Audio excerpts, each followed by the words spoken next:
या बड़ी कोई फर्क नहीं पड़ता। मनुष्य अपने हर काम में सफल होना चाहता है। जीवन में अनंत दरवाजे मौजूद हैं। आप बहुत मेहनती हैं तो आप कुछ दरवाजे खोलेंगे। आप बुद्धिमान हैं तो कई दरवाजे खोलेंगे। पर अगर आप वाकई जीवंत हैं तो दरवाजे खुद खुलेंगे। सफल होना लोगों के लिए इतना जटिल हो जाता है कि वो सफलता क्यों चाहते हैं ये आम तौर पर वो बिल्कुल भूल जाते हैं और वो सफलता के सिद्धांत बुनना शुरू कर देते हैं। हर तरह के सिद्धांत, जैसे सफलता क्या होती है। क्या मैं चुटकुला सुना सकता हूं? आप बहुत गंभीर दिख रहे हैं।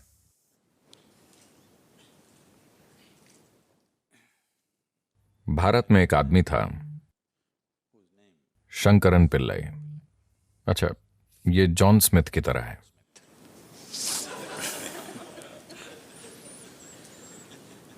उनका बेटा अमेरिका आया। जाहिर है, एक भारतीय युवक, यानी वो एक सॉफ्टवेयर इंजीनियर था। वो टेक्सास गया और वहां काम करने लगा। फिर उसे एक अमेरिकी महिला से प्यार हो गया। वो परेशान हो गया क्योंकि भारत में ऐसा प्रेम अपराध है। वो परेशान हो गया। फिर उसने अपनी मां को बताया। फिर मां ने पिता को बताया और पिता फट पड़े। वो उन्हें समझाने के लिए घर गया, पर बात नहीं बनी, क्योंकि भारत में कोई शादी करना चाहे तो लोग उसके परिवार की 500 पुश्तें जांचते हैं। वो उस व्यक्ति के वंश की शुद्धता देखते हैं जिससे आपकी शादी होगी। तो अमेरिका की एक गोरी महिला, आप उससे कैसे शादी कर सकते हैं? हम उसका वंश नहीं जानते, वो कहां से आई है, उसका वंश क्या है, दादा दादा दादा। तो वो समझा नहीं पाया और वापस आ गया और उसे फिर से प्यार हो गया और वो आगे बढ़ गए। तब शंकरन पिल्लई अपने बेटे को त्याग कर बोले, मेरा तुमसे कोई लेना देना नहीं है। फिर साल बीते, उनका एक बेटा हुआ और उसकी तब की तस्वीर थी जब वो पैदा हुआ था, और पत्नी रोजाना अपने छोटे बेटे की तस्वीर फेसबुक पर अपलोड करती थी। छोटा सा बच्चा बड़ा हो रहा था। वो बेटे को त्याग चुका था, पर पोते की बात अलग होती है। धीरे धीरे 1-2 साल में उसे इस छोटे बच्चे से प्रेम हो गया जिसे उसने देखा तक नहीं था। फिर लोग अमेरिका से उसके पास आने लगे, अरे आपने अपने पोते को नहीं देखा? ओह, आप उसे जरूर देखिए, वो आपके जीवन का फल है। धीरे धीरे उसे इच्छा हुई। फिर उसने तय किया वो अपने बेटे का चेहरा नहीं देखेगा, पर अमेरिका जाकर सिर्फ पोते को देखेगा। और उस गोरी औरत को तो बिल्कुल नहीं देखेगा। फिर वो अमेरिका गया और उसे एक 7 साल का ऊर्जावान युवा लड़का मिला। वो एक फार्म में रह रहे थे। वो यहां वहां कुछ करता रहता था। उसे इस छोटे साथी से गहरा प्रेम हो गया। फिर एक दिन वो लड़का बोला, दादाजी आओ, मैं आपको तीरंदाजी सिखाता हूं। वो उस लड़के के साथ फार्म में गया और वहां उसने 8 लक्ष्य देखे। वो सभी तीर बिल्कुल निशाने पर थे। शंकरन पिल्लई ने यह देखकर सोचा, अरे ये मेरा पोता है। उसे भारत के सभी महान तीरंदाज याद आ गए, अर्जुन और एकलव्य, और उसे भविष्य दिखा। ओलंपिक स्वर्ण पदक आसमान से गिर रहे थे। फिर उसने पूछा, तुमने कहां से तीर चलाया? लड़का बोला, 20 गज से। क्या? 20 गज की दूरी से तुमने सभी तीर निशाने पर मारे हैं? तुमने ये कैसे किया? फिर लड़का बोला, दादाजी मैं तीर पहले मारता हूं और फिर निशान बना देता हूं। तो सफलता से जुड़े ये सिद्धांत रुकावट बन सकते हैं, और मैं लगातार ऐसे लोगों के साथ रहा हूं, वो एक हद तक सफलता पा चुके हैं, पर उनका जीवन उनकी सफलता के सिद्धांत में फिट नहीं हो रहा है और वो ढांचा टूट रहा है। पर उन्हें लगता है कि कुछ गलत है। कुछ गलत नहीं है, वो बस बेहतर हो रहे हैं, स्थितियां उन्हें आगे बढ़ा रही हैं, पर उनके सिद्धांत टूट रहे हैं, तो वो अपनी सफलता से दुखी हैं। आपको कई लोग ऐसी चीजों से गुजरते हुए दिखाई देंगे। अगर सफलता की बात करें तो मुझे यकीन है कि आपके पास योजनाएं होंगी कि जीवन में सफल कैसे होना है। आपकी योजनाएं हैं? योजना ठीक है। योजना अच्छी होकर भी एक उलझन हो सकती है, क्योंकि आप आज जो जानते हैं उसी से योजना बनाते हैं। योजना किसी अनजान चीज पर आधारित नहीं होती। आपकी योजना यानी आज को बढ़ा चढ़ाकर कल की कल्पना करना।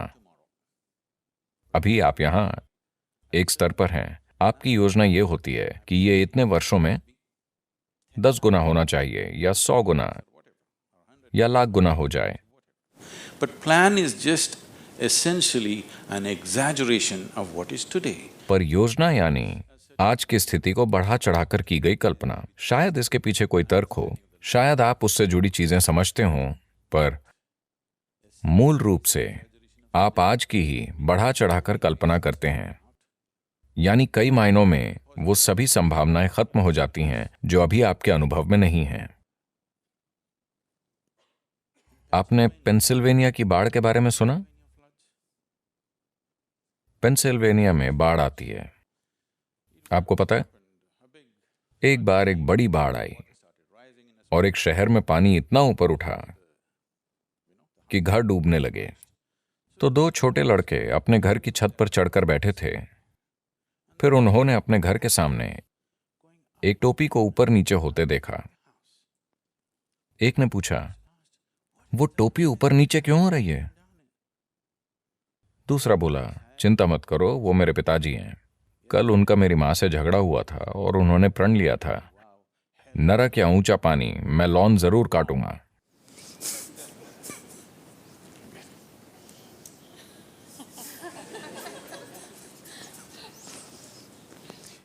तो योजनाएं परेशानी बन सकती हैं। योजनाएं बनाना अच्छा है, पर ज्यादा जरूरी यह है कि एक उद्देश्य हो। अगर उद्देश्य है तो योजनाएं बनती जाएंगी, योजनाएं फेल होंगी और फिर नई योजनाएं बनेंगी। जो होना है होगा। आप एक उद्देश्य पर टिके रहें तो बाकी चीजें उस उद्देश्य की मदद करेंगी। पर अगर आप किसी योजना पर टिके रहेंगे तो वो योजना खुद एक रुकावट बन सकती है। योजना संभावना भी है। योजना बनाकर रखना ठीक है, लेकिन आपको योजना को थोड़ी दूरी पर थाम कर रखना चाहिए। आपको योजना से अपनी पहचान नहीं जोड़नी चाहिए। सफलता की प्रक्रिया, देखिए, मूल रूप से सफलता की चाह हर इंसान में होती है। आप उसमें थोड़ी आग डालकर उसे अपना जुनून बना सकते हैं। लेकिन अगर ये आपके अंदर की एक जरूरत बन जाती है कि आपको सफल होना ही है वरना आपको बहुत दुख होगा, तो फिर आप दिक्कत में पड़ने वाले हैं, एक गंभीर दिक्कत। हमारे जुनून जहर बन सकते हैं। If we start becoming resentful for the non-fulfillment of those passions, हमारे जुनून जहर बन सकते हैं अगर हम उन जुनून के सफल न होने पर नाराज होने लगें। तो जहर बनने से मेरा मतलब है कि आज ये दिखाने के लिए काफी मेडिकल और वैज्ञानिक सबूत हैं कि नाराज होने पर, जब आप किसी चीज से गुस्सा होते हैं या चिड़चिड़े होते हैं, तो आज डॉक्टर चेक कर सकते हैं। हम आपका खून लेकर ये देख सकते हैं कि आप अपने सिस्टम में जहर डाल रहे हैं। ये वो जहर है जो आप पीते हैं पर दूसरे के मरने की उम्मीद करते हैं। जीवन ऐसे नहीं चलता। अगर आप जहर पिएंगे तो आप मरेंगे। यही ठीक है, यही ठीक है ना? आप जहर पिए तो आपको मरना चाहिए। मैं जहर पीकर उसे मारना चाहता हूं, ऐसा नहीं होता। like that. तो ऐसी भावनाएं हमारी क्षमता को छीन लेती हैं। देखिए, इंसान में प्रतिभा नाम की एक चीज होती है, हर इंसान में होती है। वो उसे जीवन में कभी ना कभी छूता है। पर प्रश्न ये है कि आप उसे कितनी बार छूते हैं, यही प्रश्न है। You sparked once in your lifetime. That's not good enough. You must be sparking all the time, isn't it? आप अपने जीवन में एक बार चमके, ये काफी नहीं है। आपको हर समय चमकते रहना चाहिए, है ना? प्रतिभा क्या होती है, इसे समझने के कई तरीके हैं, पर सबसे आसान तरीका ये है कि हम हमेशा तार्किक विचारों को ही बुद्धि मानते हैं। नहीं, तार्किक विचार शायद अगले 25 वर्षों में बेकार हो जाएगा, क्योंकि तब शायद आपका कंप्यूटर हर तरह के तार्किक विचार पैदा करने के काबिल हो जाएगा, आपसे कहीं बेहतर और कहीं ज्यादा तेज। तो प्रतिभा को छूना यानी अपने अंदर मौजूद बुद्धि का दूसरा आयाम छूना। आपने नाश्ते में क्या खाया? Chicken in salad. देखिए, उन्होंने मुर्गी खाई। दोपहर होते होते वो मुर्गी एक इंसान में बदल गई है। अगर आप चार्ल्स डार्विन से पूछते कि एक मुर्गी इंसान कितने समय में बनती है, तो वो लाखों वर्षों की बातें करते हैं। यहां ये दोपहर में ही मुर्गी को इंसान में बदल रहे हैं। So there is an intelligence here. There is a competence here. तो यहां एक बुद्धि और क्षमता है जो प्रकृति के लाखों वर्षों के काम को बस दोपहर में ही कर सकती है। बस ये है कि ये बुद्धि अचेतन स्थिति में है। अगर कोशिश की जाए तो आप हर अचेतन प्रक्रिया को एक जागरूक प्रक्रिया में बदल सकते हैं। जागरूकता में अगर इस बुद्धि की एक बूंद भी आपको मिल जाए तो अचानक जीवन एक जादू की तरह चमक उठेगा। जो काम लोग मुश्किल से करते हैं वो आपके लिए आसान होगा। अब जब मैं बुद्धि कहता हूं तो लोग हमेशा ये सोचते हैं, अगर मैं लोगों से पूछूं कि बुद्धि कहाँ है तो सभी हमेशा यही कहेंगे, है ना? वो ये या ये या ये या ये नहीं कहेंगे। पर आपके शरीर की एक कोशिका आपके दिमाग से कहीं ज्यादा काम कर रही है। डीएनए का एक अणु 1 मिनट में इतने लाखों काम कर रहा है कि आप कभी समझ ही नहीं सकते, है ना? तो योग में या योग विज्ञान में हम कभी भी किसी चीज को मन नहीं मानते। मन जैसी कोई चीज नहीं होती। एक भौतिक शरीर है और एक मानसिक शरीर है। शरीर से सोचना सीखना होगा। ये एक छोटा सा सेशन है, अभी ये बात नहीं करनी चाहिए, पर यह बताना जरूरी है। कई चीजें हैं जो मैं खुद एक ही समय में करता हूं, क्योंकि कोई मुझे बताता है, अभी इस सत्र से पहले कोई कहता है, सद्गुरु इस इमारत की योजना बनानी है, क्योंकि हम सब कुछ खुद करते हैं। अब यहां से जाने से पहले मेरा बिल्डिंग प्लान तैयार होगा, वो अभी यहीं बनेगा, क्योंकि मेरे दिमाग में 12 से 14 चैनल वाकई चलते रहते हैं।